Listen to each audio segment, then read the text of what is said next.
Bulan Ramadan, bulan penuh keberkatan dan ujian. Di satu sudut bumi Syam, ancaman sedang menghampiri umat Islam. Tentera Mongol yang terkenal dengan kekejaman dan penaklukan mereka telah menakluk banyak kota dan membunuh ramai penduduk. Kini mereka sedang menuju ke tanah Palestin dan nasib umat Islam bergantung pada keberanian sepasukan tentera kecil tetapi beriman.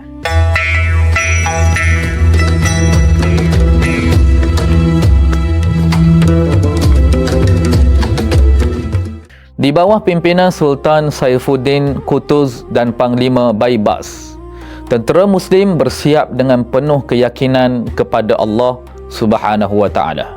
Mereka tahu jumlah mereka jauh lebih sedikit, tetapi hati mereka tetap teguh dan strategi mereka bijaksana.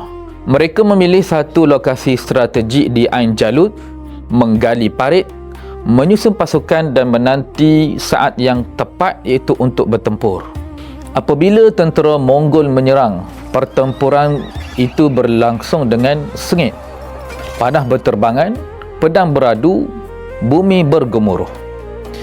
Namun setiap serangan dibalas dengan keberanian dan kesabaran kerana mereka tahu bahawa kemenangan itu datangnya dari Allah, bukan semata-mata kekuatan manusia.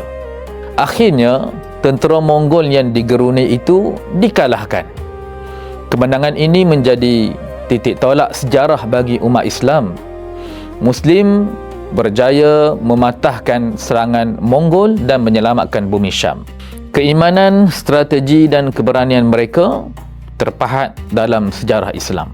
Peran Ain Jalut mengajar kita bahawa kemenangan bukan diukur dengan jumlah tentera, kekuatan ataupun senjata semata-mata, tetapi ia diukur dengan keimanan, kesabaran, strategi dan tawakal kepada Allah Subhanahu wa Ta'ala.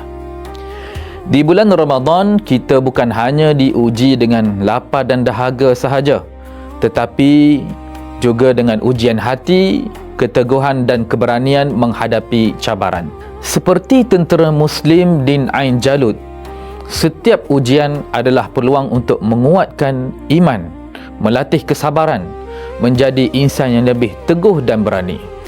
Ramadan mengajar kita bahawa keberanian sebenar itu datangnya dari hati yang yakin dan setiap doa, setiap amal adalah senjata yang tidak ternilai di sisi Allah Subhanahu wa Ta'ala. Az-Zuha, menyantuni dengan hati.